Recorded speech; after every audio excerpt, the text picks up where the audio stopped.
Hello everyone. Electric charge के इस section में जो एक पार्ट है वह है हमारा electric field due to uniformly charge ring. जब रिंग जो कि यूनिफॉर्म रिंग है उसको आप यूनिफॉर्मली चार्ज करते हो तो उस केस में एक्सियल पोजीशन पे वहां पे हमें इलेक्ट्रिक फील्ड निकालनी है। जैसा आप यहाँ पे देख रहे हो ये आपका एक्सियल लाइन है और इसी के पॉइंट इस एंड पॉइंट पे हमें इलेक्ट्रिक फील्ड निकालनी होगी। तो कैसे फाइंड आउट करते हैं आज इसके बारे में हम जानेंगे। यहाँ पे consider a thin circular ring and the thin circular ring of radius having radius is r।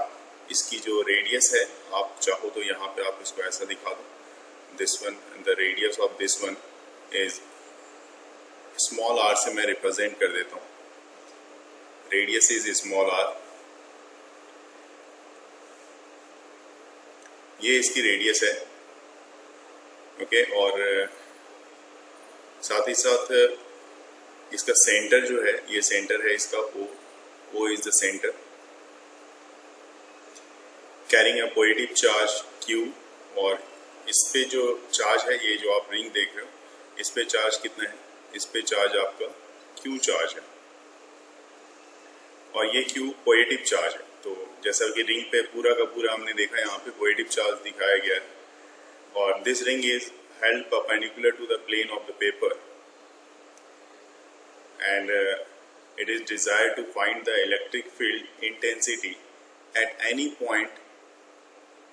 point P on the axis of the ring which is at a distance x from the center of the ring। This is at a distance x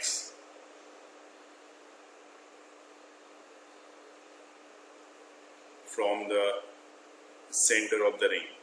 ring के centre से इसकी distance आपकी small x है। तो you can see here OP, the OP is x, you can write here OP is equal to x। Now next consider a small element dl।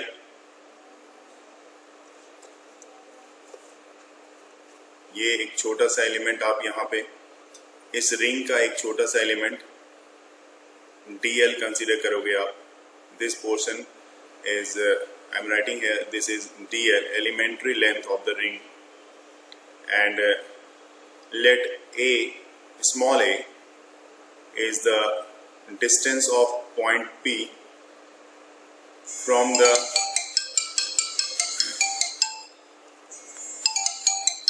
midpoint। ये this one is distance a from the P से elementary length की जो distance है वो a है और elementary के mid point से लिया जाता है। जब भी डिस्टेंस लिया जाता है हमेशा ध्यान रखेंगे एलिमेंट्री के मिड पॉइंट से लिया जाता है।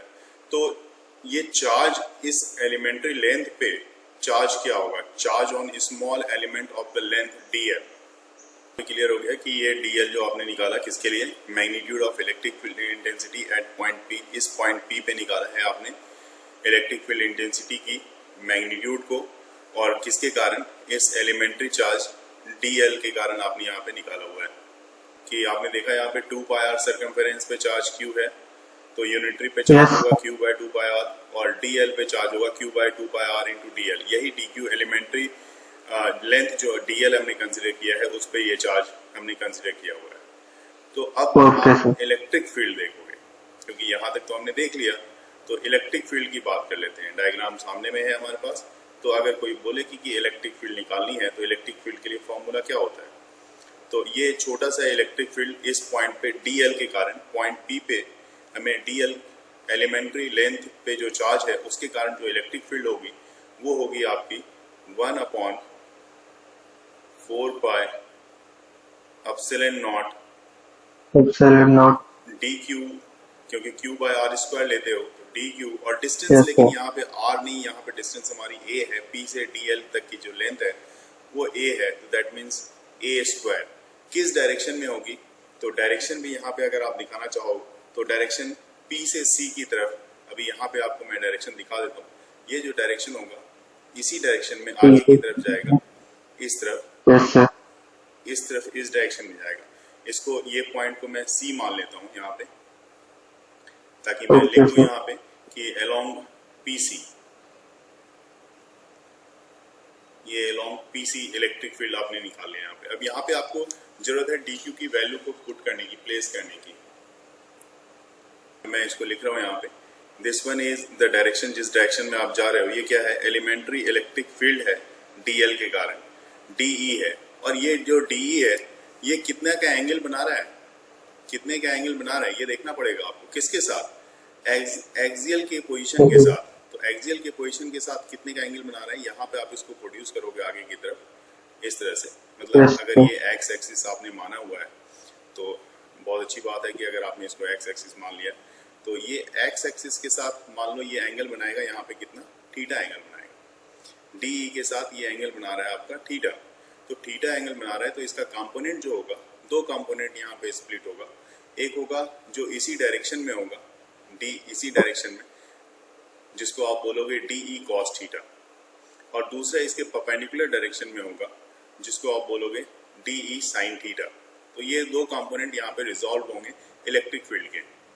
जैसे दो कंपोनेंट, चलो dE cos theta, dE sine theta दिखा दिया, उसी तरह से एलिमेंट्री पोर्शन एक यहाँ पे भी, इस जगह पे भी आप सिलेक्ट कर सकते हो डीएल।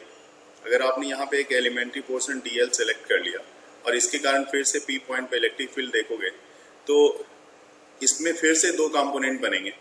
एक कंपोनेंट आपका, जैसे कि आप यहाँ पे मैं ज्वाइन करके दिखाता हूँ एक, उससे आपको क्लियर हो जाएगा कि अगर मैंने इसको ज्वाइन कर दिया, मान लो यहाँ पे इस तरह से मैंने ज्वाइन कर दिया और ज्वाइन कर दिया, और यहाँ पे दिखाया कि भाई देखिए इस डायरेक्शन में आप जा रहे हो, और यहाँ पे फिर से आपके पास एक एंगल बन रही है, ये एंगल बन रही है यहाँ पे फिर से थीटा। तो यहाँ पे फिर से आप कंपोनेंट स्प्लिट करोगे यहाँ पे, तो एक कंपोनेंट जो डी कॉस थीटा होगा, ठीक है, और दूसरा कंपोनेंट जो आपका डी साइन थीटा होगा। यहाँ पे फिर से आपके पास कंपोनेंट स्प्लिट होगा। तो एक डी कॉस थीटा जो इस डायरेक्शन में जाएगा और डी साइन थीटा जो इस डायरेक्शन में। अब डी साइन थीटा, दो अलग अलग डी साइन थीटा बन रहे हैं, तो ये इस तरफ का जो डी साइन थीटा होगा ये कैंसिल कर देगा नीचे वाले डी साइन थीटा को। तो ओवरऑल इस तरह से रिंग के हर पोर्शन के कारण जो साइन थीटा का जो कंपोनेंट बनेगा वो एक दूसरे को ब्रेक करता चला जाएगा, वो स्प्लिट करता चला जाएगा एक दूसरे को। तो यहाँ पे उस कंपोनेंट का कोई डी साइन थीटा का कंपोनेंट का कोई रोल नहीं रह जाएगा, वो कैंसिल आउट कर लेगा एक दूसरे को। ये स्टेटमेंट से ये चीज क्लियर हो गया कि जितनी भी इलेक्ट्रिक फील्ड है, the component of dE sine theta, जो डीई साइन थीटा है, ड्यू टू वेरियस चार्जेस, जो रिंग के सराउंडिंग्स जो वेरियस चार्जेस है element of the ring, added to be zero and thus contribute no electric field at point P। तो electric field जो sine के component की है वो तो खत्म हो गई, लेकिन अब आपके पास जो इलेक्ट्रिक फील्ड रह गई, no magnitude of electric field E at point P due to whole ring only will be the sum of cos component। तो DE cos थीटा ये आपकी इलेक्ट्रिक फील्ड रह गई, ये टोटल रिंग के लिए रह गया। आप चाहो तो रिंग के लिए आप इस तरह से एक सिंबल दे सकते हो, यहाँ पे कोई दिक्कत नहीं है। तो अब यहाँ पे आप इसके फॉर्मूले को, जैसे 1/4πε0 इलेक्ट्रिक फील्ड का जो फॉर्मूला आपने निकाला था, तो 1/4πε0 dq/a²,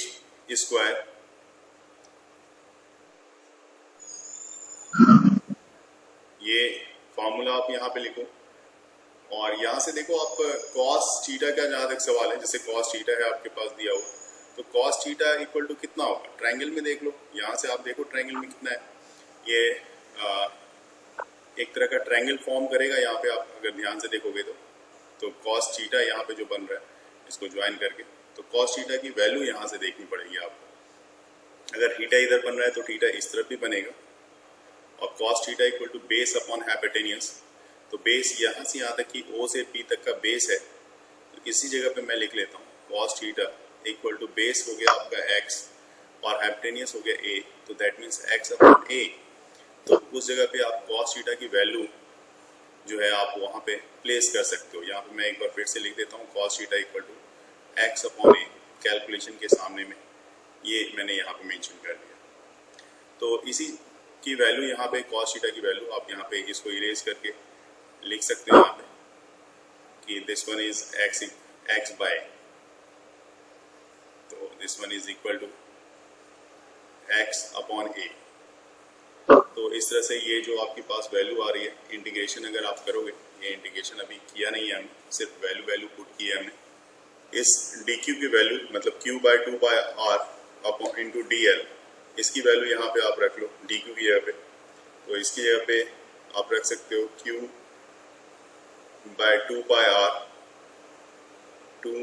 r इंटू dl, और ये aq भी है, तो AQ क्योंकि a स्क्वायर इंटू ए, तो AQ 1 अपॉन AQ मैं अलग से लिख देता हूँ इंटू x।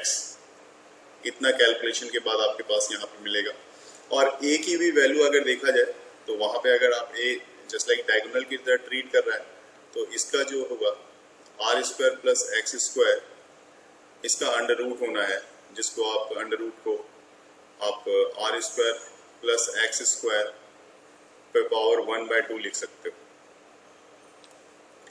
तो अब आप देख सकते हो यहाँ पे ये जो वैल्यू होगी, आप इसको पूरा इंटीग्रेट अब आप कर लो, तो पूरी वैल्यू को आपको यहाँ पे मिल जाएगी। देखो इंटीग्रेट करते हैं, इंटीग्रेशन का पार्ट कौन सा रहेगा, सिर्फ dl, क्योंकि वेरिएबल जो है वो उसकी लेंथ है, वो वेरिएबल है dl, जो कि आप इसकी इंटीग्रेशन 0 से 2 बाय r तक की करोगे। बाकी सारी चीजें यहाँ पे एज इट इज आपको लिखनी पड़ेगी, मतलब 4 by epsilon not r square plus x square, इस पे पावर आपका हो जाएगा 3/2 कैलकुलेशन से, और इंटू 2 बाय r। ये सारी चीजें यहाँ पे आपको एक साथ आ जाएंगी। हालांकि इंटीग्रेशन dl का जो है ये भी 2 बाय r होगा, तो क्योंकि रिंग के लिए है जिसकी रेडियस r है, तो ये 2 बाय r होगा। बाकी आप पूरे टर्म्स को फिर से यहाँ पे लिखने जा रहे हो, तो देखो आप पूरा टर्म्स अगर आप फिर से लिखोगे तो ऊपर तो आपके पास qx ही है, तो q इंटू एक्स, नीचे में 4 by epsilon naught r square plus x square, या x square plus are square भी लिख दो, कोई दिक्कत नहीं, पावर 3/2 इंटू 2 बाय आर। तो यहाँ से आपका 2 बाय आर कैंसिल होने जा रहा है, ये कैंसिल हो गया। तो जो इलेक्ट्रिक फील्ड है उसकी वैल्यू अब आप यहाँ पे रख सकते हो, तो वो E इक्वल टू आपके पास आ जाएगा QX अपॉन में 4 by epsilon naught r square plus x square power 3/2। ये किस एक्सिस में होगा, तो ये कंपोनेंट पूरा का पूरा जो है अलोंग px, मतलब x एक्सिस के अलोंग जाएगा, तो अलोंग px यहाँ पे आप लिख सकते हो। यहाँ पे तो मैंने स्पेशल केस लिख दिया p point, when point p lies at the centre of the ring. तो डायग्राम से ही देख के पता लगेगा कि जिसके बारे में मैं बोल रहा हूँ वो क्या है। मतलब ये जो पॉइंट p यहाँ पे आप देख रहे हो, ये पॉइंट p जो है ये सेंटर पे आ रहा है। पॉइंट p अगर सेंटर पे आता है तो ये जो x डिस्टेंस आप देख रहे हो x 0 हो जाएगा, है ना। तो यहाँ पे मैं x को 0 करूंगा। इस केस में अगर आप इस इक्वेशन को देखते हुए ऊपर की जो इक्वेशन दी हुई है, इसको अगर मैं बॉक्स में डालूं तो ज्यादा अच्छा है, क्योंकि ये हमारा मेन इक्वेशन रो का रोल प्ले कर रहा है, मेजर इक्वेशन है। तो ये जो इक्वेशन है, इस इक्वेशन में आप x की वैल्यू 0 रख रहे हो। ऑब्वियस ही बात है कि x की वैल्यू 0 रखोगे तो इलेक्ट्रिक फील्ड भी 0 आ जाएगी, क्योंकि x q इंटू एक्स वहां पे है, तो देख के ही q इंटू एक्स मतलब x 0 तो सारा 0। तो इस केस में यहाँ पे सीधा आप लिख सकते हो, that means x equal to 0। अगर ऐसा हुआ तो इक्वेशन, ये जो इक्वेशन 1 अगर आप मान रहे हो उसको, तो इक्वेशन 1 जो होगा, इक्वेशन 1 जिसमें आपकी इलेक्ट्रिक फील्ड है, तो इलेक्ट्रिक फील्ड भी आपकी 0 हो जाएगी, right. Point P lies far away from the ring, that means ये जो कंडीशन है, this one is x is very very greater than r, ठीक है। और ऐसे केस में we can neglect r square as compare to x square. No equation 1 becomes E equal to E की जो वैल्यू होगी, तो ऊपर वाला इक्वेशन आप देख लो यहाँ पे, अगर यहाँ पे आप इसमें r को नेग्लेक्ट कर रहे हो तो सिर्फ x होगा, x स्क्वायर, इसका स्क्वायरिंग, ये स्क्वायरिंग दोनों कैंसिल हो जाएगा, तो x पे पावर 3 सिर्फ बच रहा है। ठीक है, तो x पे पावर 2 बचेगा। देख लेते हैं यहाँ पे, तो x स्क्वायर इंटू 3/2 है ना, तो x स्क्वायर ही यहाँ पे, ये स्क्वायर वाला कैंसिल हो जाएगा, x पे पावर 3 बचेगा और एक x फिर बाद से ऊपर वाले से कैंसिल हो जाएगा, तो x स्क्वायर बच जाएगा। तो एक स्टेप्स कर लेते हैं, कोई दिक्कत नहीं है, स्टेप्स कंप्लीट करते हैं। तो पहला है जैसे 1/4πε0, तो आप लिखोगे ही qx अपॉन में x स्क्वायर और ये पावर 3/2, और जैसा कि मैंने बताया ये कैंसिल होके आपके पास बचेगा 1/4πε0 q/x स्क्वायर। ठीक है, ये अलोंग px, अभी भी ये उसी डायरेक्शन में होगा, x एक्सिस के अलोंग px। पूरा फार्मूला इस तरह से आप लगा दो, electric field E = qx upon 1/4πε0 r² plus x² power 3/2 0.1 का स्क्वायर अपॉन में प्लस 0.15 का स्क्वायर। इसको कैलकुलेट करके देखोगे आप क्या वैल्यू आती है, देखो जरा। हालांकि ये 9 और -9 तो ये कैंसिल हो जाएगा। ओवरऑल लगभग आपके पास जो वैल्यू आएगी वो आप नोट कर लो, 1152 न्यूटन पर कूलम की वैल्यू आएगी इसमें। 1152। Okay sir. ठीक है ना, तो रिंग का जो क्वेश्चन है वो इस तरह का ही है। यहाँ पे एक और क्वेश्चन मैं दिखा देता हूँ।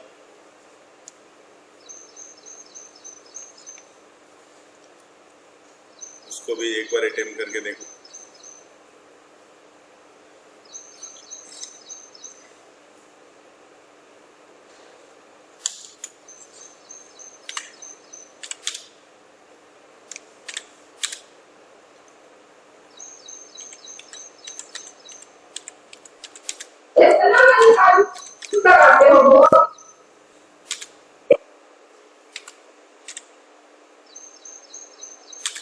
ये 10⁻³ kg है, बाद में मैं लिख दूंगा। अभी मैं लिख रहा हूँ पार्टिकल ऑफ मास, यहाँ 10⁻³ आप यूनिट लिख लेना, अभी भी मतलब वैल्यू लिख लो। And charge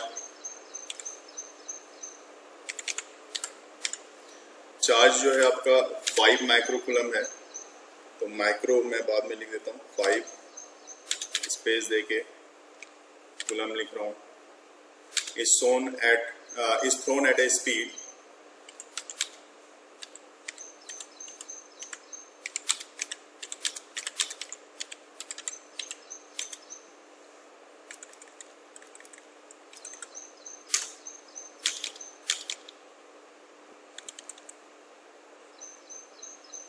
of 20 meter per second.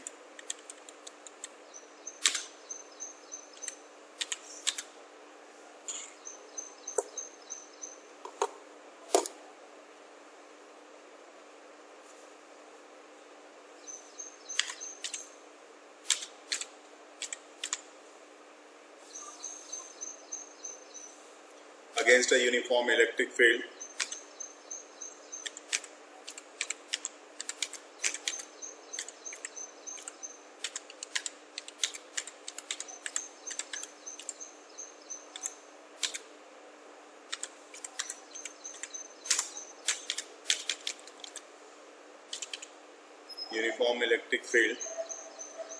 of strength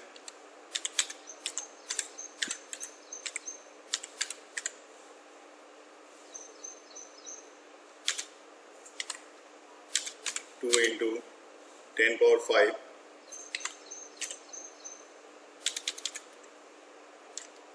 Newton per coulomb. How much distance will it travel?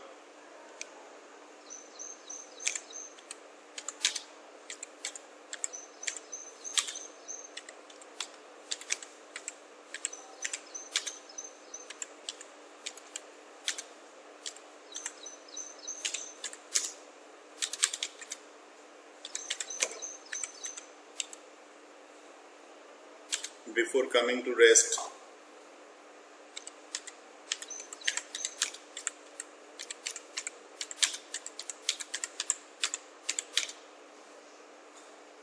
momentarily.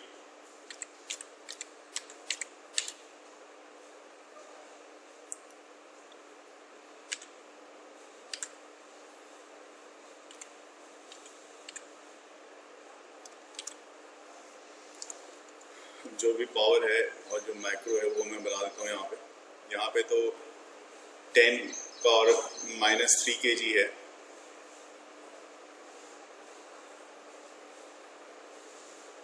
और ये 5 माइक्रोकुलम है, ये 10 पावर 5 है। ये क्वेश्चन है, डिस्टेंस निकालना है।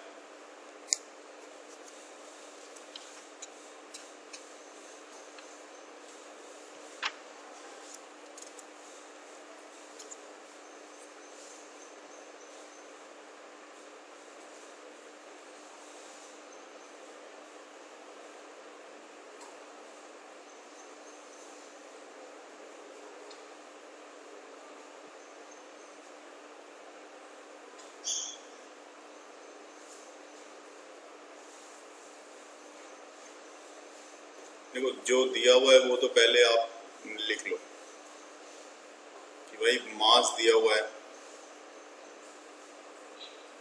10 पावर -3 kg। ऐसे क्वेश्चन में बिना लिखे आप फाइंड आउट किए ये सब मुश्किल हो जाएगा सॉल्व करना। चार्ज दी हुई है 5 माइक्रोकुलम, तो 5 × 10 पावर -6 कुलम लिख लो, कन्वर्जन भी करते चले जाओ। और इलेक्ट्रिक फील्ड दी हुई है तो लिख लो E = क्योंकि हो सकता है सबका कुछ न कुछ यूज हो वहाँ पे। इलेक्ट्रिक फील्ड आपकी दी हुई है 2 × 10 पावर 5 न्यूटन पर कुलम। ये सारी वैल्यू आपकी दी हुई है।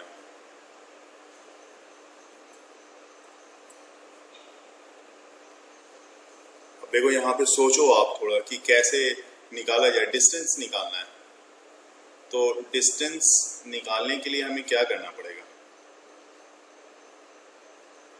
अब चूंकि ये क्या है कि ये जो है मोशन में है ना, against uniform electric field, uniform electric field के अगेंस्ट ये मोशन में है, और उसकी मोशन जो है स्पीड जो है 20 मीटर पर सेकेंड की है। Yes sir. शुरू ही किया गया, थ्रो ही किया 20 मीटर पर सेकेंड से, और वो आगे जाके रुक गया। इसका मतलब है आप किसी चीज को जब फेंकते हो और वो आगे जाके रुक जाती है, इसका मतलब उसमें कुछ एक्सीलरेशन रहा होगा, वो डी एक्सीलरेट हुई होगी तभी तो रुक गई होगी ना। Yes sir. तो डी एक्सीलरेट हुई होगी तभी रुक गई होगी, इसका मतलब एक्सीलरेशन तो कुछ ना कुछ रहा होगा। एक्सीलरेशन मुझे निकालना पड़ेगा, और एक्सीलरेशन के लिए मुझे क्या चाहिए? तो एक्सीलरेशन के लिए मुझे चाहिए फोर्स अपॉन मास। मास मेरे पास दिया हुआ है लेकिन फोर्स नहीं दिया हुआ है, तो चलिए फोर्स निकालना पड़ेगा अब आपको। फोर्स के लिए फार्मूला, जो चार्ज से रिलेटेड फार्मूला है, वो है आपका F = QE। अब ये Q और E दोनों आपके पास है, चार्ज और इलेक्ट्रिक फील्ड दोनों आपके पास है। तो चार्ज और इलेक्ट्रिक फील्ड इसमें रखो, 5 × 10 पावर -6 इंटू इलेक्ट्रिक फील्ड की वैल्यू रख लो 2 × 10 पावर 5। तो इस तरह से ये वाली वैल्यू जो आती है, आप सॉल्व करोगे जैसे, तो ये 1 न्यूटन की आ जाएगी। तो फोर्स आपने निकाल लिया 1 न्यूटन। अब ये फोर्स की वैल्यू को आप यहाँ पे रख सकते हो, ठीक है ना। तो फोर्स की वैल्यू आपकी 1 न्यूटन है। एक्सीलरेशन क्या होगा? निगेटिव में होगा, जैसा मैंने डिस्कस कर लिया आपके साथ, क्योंकि आगे चल के वो रुक रहा है। तो मतलब ये हो गया 1 अपॉन माइनस में मास कितना है? 10 पावर -3 का है, 10 पावर -3। Yes sir. इसका मतलब आपके पास जो रिजल्ट आया एक्सीलरेशन का, वो रिजल्ट आ रहा है आपके पास कितने का? This one is -10 power -3 metre per second square. ये एक्सेलेरेशन की वैल्यू आ गई। अब हमें चाहिए डिस्टेंस, तो डिस्टेंस s इक्वल टू क्या होगा, v square minus you square upon में 2a, ये फॉर्मूला होता है एक्सेलेरेशन से डिस्टेंस को रिलेट करने का।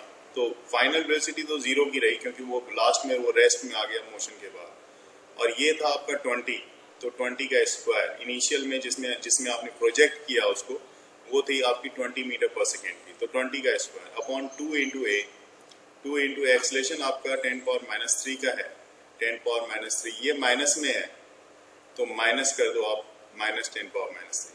अब जरा कैलकुलेट करके देखो, 400 ये सर माइनस में क्या होगा, तो नीचे भी तो माइनस। तो ये माइनस और माइनस तो कैंसिल हो गया, और ये यस सर 2 जा 4 कैंसिल हो गया, 200 हो गया, और ये 1000 ऊपर जाएगा और तो 10⁻³ हो जाएगा। zeros क्यों, सर 2 ये into 10⁻³ है, 10⁻³ ये जो है ना ये ऊपर यस आएगा, सर ये +3 होगा, 10⁻+3, तो ऊपर जाएगा तो Yes, -3 हो sir. जाएगा, तो सिर्फ आपके पास बचेगा 0.2 मीटर।